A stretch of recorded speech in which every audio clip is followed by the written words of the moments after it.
अस्सलामुअलैकुम सामीन। 26 शाबान मुअज़्ज़म और 8 मार्च है। ख़बर का उन्वान है हरियाणा में भी 10वीं क्लास का पेपर लीक हो गया है, पेपर आउट हो गया है। ख़बर तफसील से सुनिए। उत्तर प्रदेश और राजस्थान के बाद अब हरियाणा में भी पेपर लीक हो गया है।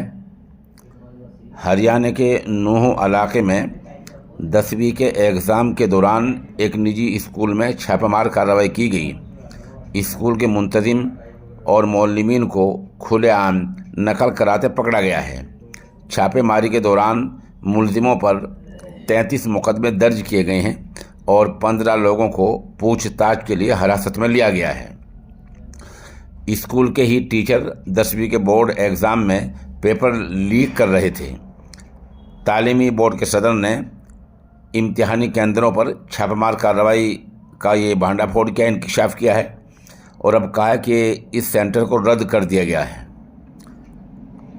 बाद में होता क्या है? होता यह है कि सरकारी तौर पर एक कमेटी तश्कील दे दी जाती है जो इस पूरे मामले की जांच करती है। इस कमेटी में यही लोग होते हैं, इनके जानने वाले होते हैं, महकमा तालीम के लोग होते हैं, उनसे इनके राब्ते होते हैं। फिर बाद में उस कमेटी का ये पता नहीं चलता कि फ़ैसला क्या आता है, मामला आया गया हो जाता है और 2-4 साल बाद फिर पेपर लीक का मसला सामने आ जाता है।